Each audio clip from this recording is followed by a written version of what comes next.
Hello বন্ধুরা, welcome to Gide online YouTube channel. বন্ধুরা, আজকের এই ভিডিওটির মাধ্যমে আমরা বিস্তারিতভাবে আলোচনা করব আপার আইডি নিয়ে। এই আপার আইডি অবশ্যই সমস্ত স্কুল এবং কলেজ ছাত্রছাত্রীদের জন্য কিন্তু অবশ্যই খুবই গুরুত্বপূর্ণ একটা আইডি কার্ড, যেটা অবশ্যই তোমাদের সবাইকে তৈরি করে রাখতে হবে। কারণ এটা কিন্তু বিভিন্ন স্কলারশিপ কিংবা বিভিন্ন ফর্ম ফিল আপের সময় এই আইডি তোমাদের কিন্তু কাজে লাগবে। তাই আজকের এই ভিডিওটির মাধ্যমে তোমাদের বলে দেবো এই আপার আইডি কি এবং এই আপার আইডির জন্য কীভাবে তোমাদের আবেদন করতে হবে এবং এই আপার আইডি কার্ড তোমরা কীভাবে স্টেপ বাই স্টেপ ডাউনলোড করতে পারবে। তাই অবশ্যই তোমাদের সবার জন্য ভিডিওটি গুরুত্বপূর্ণ, ভিডিওটি না টেনে শেষ পর্যন্ত দেখে নাও। সবার প্রথমে তোমাদের বলে দিই আপার আইডি, এটা কিন্তু দেখতে পাচ্ছ বলা হচ্ছে যে one nation one student ID card. যেখানে এই আইডি কার্ডটা তোমাদের তৈরি করা থাকলে কিন্তু তোমাদের অবশ্যই এডুকেশনের তোমাদের যে সমস্ত ইনফরমেশান, সমস্ত কিছু ইনফরমেশন তোমাদের কিন্তু এই আইডি কার্ডের মধ্যে থাকবে। তো দেখতে পাচ্ছ এখানে কিন্তু অন স্ক্রিন আপার আইডি কার্ডের একটা ডেমো দেওয়া রয়েছে। এখানে কিন্তু তোমাদের কার্ডটা এইভাবে তোমাদের জেনারেট হবে। এখানে তোমাদের লেখা থাকবে আপার এবং তারপরে লেখা থাকবে এখানে তোমাদের automated permanent academic account registry APAAR, এবং তারপর তোমাদের নাম, ডেট অফ বার্থ, জেন্ডার, এবং তার সঙ্গে সঙ্গে এখানে কিন্তু তোমাদের আইডি নাম্বার লেখা থাকবে এবং বাম দিকে তোমাদের ছবি থাকবে এবং ডান দিকে একটা কিউআর কোড থাকবে। এভাবে তোমাদের নামে কিন্তু একটা এখানে তোমাদের আপার আইডি কার্ড তোমাদের ক্রিয়েট হয়ে যাবে। ওকে, অর্থাৎ এক কথায় বলতে গেলে সমস্ত কলেজ স্টুডেন্টস কিংবা যে কোনো স্কুল স্টুডেন্টসের জন্য কিন্তু এই কার্ডটা অবশ্যই কিন্তু খুবই একটা ইম্পর্টেন্ট ডকুমেন্টস। তাই অবশ্যই তোমরা কিন্তু অবশ্যই এই কার্ডটা বানিয়ে নেবে। এবার এখানে তোমাদের এই কার্ডটা কিভাবে আবেদন করতে হবে কার্ডের জন্য, কিংবা এই কার্ডটা কীভাবে বানাবে এবং এই কার্ডটা তোমরা কীভাবে ডাউনলোড করবে, তোমাদের এ টু জেড বলছি। তোমরা ভালোভাবে ভিডিওটা শেষ পর্যন্ত দেখে নাও। তো বন্ধুরা, এবার আপার আইডি তৈরি করার জন্য সবার প্রথম তোমাদের এই অফিসিয়াল ওয়েবসাইটে আসতে হবে। এবার অনস্ক্রিন দেখতে পাচ্ছ আমি কিন্তু অফিসিয়াল ওয়েবসাইটটা ওপেন করে রেখেছি। এখানে দেখতে পাচ্ছ অফিসিয়াল অ্যাড্রেস রয়েছে abc.government.in, অর্থাৎ এখানে আপার আইডি মানে এখানে তোমাদের এবিসি আইডি তোমাদের তৈরি করতে হবে। ওকে, এবার এই অফিসিয়াল ওয়েবসাইটের লিঙ্কটা আমাদের এই ভিডিওর নিচে দেওয়া রয়েছে। সেখান থেকে তোমরা ডাইরেক্ট এই পেজে আসবে। এই পেজে আসার পর তোমাদের সবাইকে কী করতে হবে, ডান দিকে লগ ইন অপশানে ক্লিক করতে হবে। লগ ইন অপশানে ক্লিক করার পর এখানে তোমরা স্টুডেন্ট অপশানে ক্লিক করবে। স্টুডেন্ট অপশানে ক্লিক করার সঙ্গে সঙ্গে নেক্সট পেজটা এইভাবে ওপেন হয়ে যাবে। এখানে কিন্তু তোমাদের ডিজি লকারে লগ ইন করতে হবে। এবার তোমাদের যাদের এখানে ডিজি লকারের অ্যাকাউন্টটা এখনও বর্তমানে নেই, তোমরা কিন্তু এখানে নিচের দিকে আসবে। নিচের দিকে আসার পর দেখতে পাচ্ছ নিউ ইউজার সাইন আপ, এই সাইন আপ অপশানে ক্লিক করবে।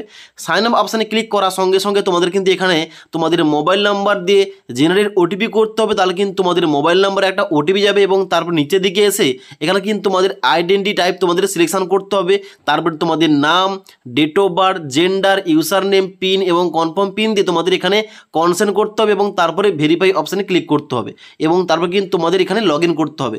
তো আমার কিন্তু অলরেডি এখানে ডিজি লকার অ্যাকাউন্টটা রয়েছে, তাই এখানে তোমাদের লগ ইন করে দেখাচ্ছি। ওকে, তো লগ ইন করার জন্য কিন্তু দেখতে পাচ্ছ বলা হচ্ছে sign in to an existing account. এখানে ক্লিক করবে। ক্লিক করার সঙ্গে সঙ্গে এখানে কিন্তু তোমাদের লগ ইনের পেজটা এইভাবে ওপেন হয়ে যাবে, যেখানে তোমরা মোবাইল দিয়ে এখানে লগ ইন করতে পারো। অর্থাৎ তোমাদের মোবাইল নাম্বারটা প্রথম ঘরটা এন্টার করবে এবং তারপরে তোমাদের পিনটা এন্টার করার পর নিচের দিকে আসবে। এখানে পিন, এখানে তোমাদের চেকমার্ক করতে হবে। আই কনসেন্ট এখানে তোমরা চেকমার্ক করে নেবে। চেকমার্ক করার পর সাইন ইন অপশানে ক্লিক করবে। এবার সাইন ইন অপশানে ক্লিক করার সঙ্গে সঙ্গে তোমাদের ডিজি লকার অ্যাকাউন্টের যে মোবাইল নাম্বার রয়েছে ওই রেজিস্টার মোবাইল নাম্বার একটা 6 সংখ্যার ওটিপি যাবে। ওই ওটিপি এখানে এন্টার ওটিপি জায়গায় এন্টার করে সাইন ইন অপশানে ক্লিক করতে হবে। এবার সাইন ইন অপশানে ক্লিক করার সঙ্গে সঙ্গে তোমাদের সামনে নেক্সট একটা এইভাবে পেজ ওপেন হবে, যেখানে তোমরা নিচের দিকে আসবে। নিচের দিকে আসার পর এখানে কিন্তু অবশ্যই তোমাদের অ্যালো করতে হবে। অ্যালো করে দেবে। অ্যালো করার সঙ্গে সঙ্গে এখানে কিন্তু তোমাদের পেজটা লোডিং হবে। লোডিং হওয়ার পর এখানে কিন্তু তোমাদের নেক্সট একটা পেজ ওপেন হবে, যেখানে দেখতে পাচ্ছ বলা হচ্ছে একাডেমিক ব্যাংক অফ ক্রেডিট, অর্থাৎ এবিসি। যেখানে নিচের দিকে আসবে এখানে কিন্তু অবশ্যই তোমাদের আইডেন্টি টাইপ তোমাদের সিলেকশন করতে হবে। এখানে কিন্তু তোমরা কি করবে, এখানে কিন্তু তোমাদের অবশ্যই যে কোনো একটা আইডি টাইপ সিলেকশন করতে হবে। তোমাদের রোল নাম্বার কিংবা তোমাদের রেজিস্ট্রেশন নাম্বার কিংবা তোমাদের এনরোলমেন্ট নাম্বার কিংবা নিউ অ্যাডমিশন, এখানে কিন্তু তোমাদের যে কোনো একটা সিলেকশন করতে হবে। ওকে, সিলেকশন করার পর এখানে কিন্তু তোমাদের নিচের দিকে আসতে হবে, যেখানে কিন্তু আইডেন্টি ভ্যালুর জায়গায় তোমাদের ওই রোল নাম্বারটা বসিয়ে দেবে। এবার তোমরা যদি এখানে রেজিস্ট্রেশন নাম্বারটা সিলেকশন করে থাকো তাহলে কিন্তু তোমাদের রেজিস্ট্রেশন নাম্বারটা নিজের ঘরে তোমাদের বসাতে হবে। যেটা তোমরা সিলেকশন করবে ওই নাম্বারটা কিন্তু নিজের ঘরে তোমাদের বসাতে হবে। তারপর নিচের দিকে আসবে, যেখানে বলা আছে আই এম স্টুডেন্ট। এখানে কিন্তু অবশ্যই তোমাদের কিন্তু এখানে ইউনিভার্সিটির নামটা এখানে সিলেকশন করতে হবে, কোন কলেজের আন্ডারে কিংবা কোন ইউনিভার্সিটির আন্ডারে তোমরা এখানে পড়াশোনাটা করছো বর্তমানে। ওকে, এখানে কিন্তু তোমরা সমস্ত সমস্ত এখানে ইউনিভার্সিটির নাম পেয়ে যাবে। এখান থেকে তোমাদের কিন্তু সিলেকশন করতে হবে। ওকে, তো এখানে কিন্তু অবশ্যই তোমরা সিলেকশন করতে পারবে এবং তারপর নিচের দিকে আসবে, যেখানে অ্যাডমিশন ইয়ারে যে এখানে ক্লিক করবে, ক্লিক করার সঙ্গে সঙ্গে এখানে কিন্তু সমস্ত সালগুলো বেরিয়ে আসবে। এবার তুমি কত সালে এখানে অ্যাডমিশনটা নিয়েছিলে কলেজে, এখানে কিন্তু তোমাদের ওই সালটা চুজ করতে হবে। ওকে, তো এখানে সালটা চুজ করে নেবে। চুজ করার পর এখানে তোমাদের শুধুমাত্র সাবমিট অপশানে ক্লিক করতে হবে। এবার সাবমিট অপশানে ক্লিক করার সঙ্গে সঙ্গে দেখতে পাচ্ছ অনস্ক্রিন এখানে কিন্তু তোমাদের এইভাবে দেখিয়ে দেবে যে আপার স্টুডেন্ট অ্যাকাউন্ট ক্রিয়েটেড, যেখানে কিন্তু তোমাদের আপার আইডি এখানে দিয়ে দেওয়া হয়েছে। এখানে তোমরা কি করবে, নিচের দিকে আসবে। নিচের দিকে আসার পর গো টু ড্যাশবোর্ড অপশানে ক্লিক করবে। এবার গো টু ড্যাশবোর্ড অপশানে ক্লিক করার সঙ্গে সঙ্গে এখানে কিন্তু দেখতে পাচ্ছ অনস্ক্রিন এখানে কিন্তু তোমাদের ড্যাশবোর্ডটা এইভাবে ওপেন হয়ে যাবে। যেখানে তোমরা নিচের দিকে আসবে, নিচের দিকে আসার পর দেখতে পাচ্ছ এখানে কিন্তু তোমাদের যে আপার আইডি এখানে কিন্তু তোমাদের তৈরি হয়ে গেছে। ওকে, এবার এখানে তোমাদের এই আপার আইডি কিংবা এবিসি আইডি ডাউনলোড করার জন্য কিন্তু অবশ্যই তোমাদের এখানে ডিজিলকার পেজে আসতে হবে। digilokar.government.in এখানে আসার পর তোমাদের কিন্তু অবশ্যই এখানে সাইন ইন অপশানে ক্লিক করতে হবে। সাইন ইন অপশানে ক্লিক করার সঙ্গে সঙ্গে এখানে কিন্তু তোমাদের নেক্সট পেজ ওপেন হবে, যেখানে তোমাদের মোবাইল নাম্বার এন্টার করে তোমাদের নেক্সট অপশানে ক্লিক করতে হবে। মোবাইল নাম্বার এন্টার করার পর নেক্সট অপশানে ক্লিক করার সঙ্গে সঙ্গে তোমাদের কিন্তু এখানে তোমাদের 6 ডিজিটের এখানে সিকিউরিটি পিনটা এন্টার করে এখানে সাইন ইন অপশানে ক্লিক করতে হবে। এবার সাইন ইন অপশানে ক্লিক করার সঙ্গে সঙ্গে তোমাদের রেজিস্টার মোবাইল নাম্বারে একটা 6 সংখ্যার ওটিপি যাবে। ওই ওটিপি এখানে এন্টার করে সাবমিট অপশানে ক্লিক করতে হবে। এবার সাবমিট অপশানে ক্লিক করার সঙ্গে সঙ্গে এখানে কিন্তু তোমাদের ড্যাশবোর্ডটা এইভাবে ওপেন হয়ে যাবে। যেখানে দেখতে পাচ্ছ ইওর ইস্যুড ডকুমেন্টসের জায়গায় এখানে কিন্তু তোমাদের আপার আইডি চলে এসেছে। তোমরা অনস্ক্রিন দেখতে পাচ্ছ আমার কিন্তু আধার কার্ড অন্যান্য সার্টিফিকেটের সঙ্গে কিন্তু এখানে আপার আইডি শো করছে।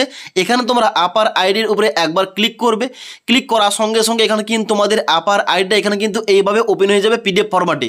এখানে তোমরা কি করবে, এখানে কিন্তু ওপেন অপশানে ক্লিক করবে। ওপেন অপশানে ক্লিক করার সঙ্গে সঙ্গে তোমাদের কিন্তু আপার আইডি এখানে কিন্তু তোমাদের পিডিএফ ফরম্যাটে এখানে ওপেন হয়ে যাবে।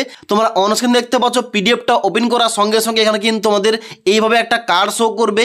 এই কার্ডটা তোমরা প্রিন্ট করে যে কোনো কাজে ইউজ করতে পারো, কিংবা এই নাম্বারটা কিন্তু তোমাদের অবশ্যই পরবর্তীতে অনেক রকম কিন্তু কাজে লাগবে। ওকে, এবার এই কার্ডটা ডাউনলোড করার জন্য কিন্তু অবশ্যই তোমরা ডান দিকে এই 3 ডট অপশানে ক্লিক করবে। ক্লিক করার সঙ্গে সঙ্গে ডাউনলোড অপশানে ক্লিক করবে, তাহলে কিন্তু এই পিডিএফ তোমাদের কিন্তু মেমোরি কার্ডে সেভ হয়ে যাবে এবং এই কার্ডটা তোমরা কিন্তু যে কোনো সাইবার ক্যাফে থেকে প্রিন্ট করে তোমরা ইউজ করতে পারো। ওকে, তো আশা করি তোমাদের বইতে বললাম তোমরা যারা উচ্চ মাধ্যমিকের পর কলেজে অ্যাডমিশন নিয়েছো তোমাদের কিভাবে আপার আইডি কিংবা এবিসি কার্ড তোমাদের কিভাবে তৈরি করতে হবে তোমাদের স্টেপ বাই স্টেপ দেখিয়ে দিলাম। এবার তোমাদের এই আপার আইডি কিংবা এবিসি আইডিটা তোমাদের কিভাবে মোবাইল থেকে স্টেপ বাই স্টেপ এখানে তোমাদের ক্রিয়েট করতে হবে কিংবা মোবাইল থেকে তোমাদের কিভাবে ডাউনলোড করতে হবে, এই টপিকে তোমরা ভিডিও চাইলে নিচে আমাকে অবশ্যই কমেন্ট করে জানতে পারো, তাহলে কিন্তু অবশ্যই এই টপিকে একটা ভিডিও নিয়ে আসবো। ওকে।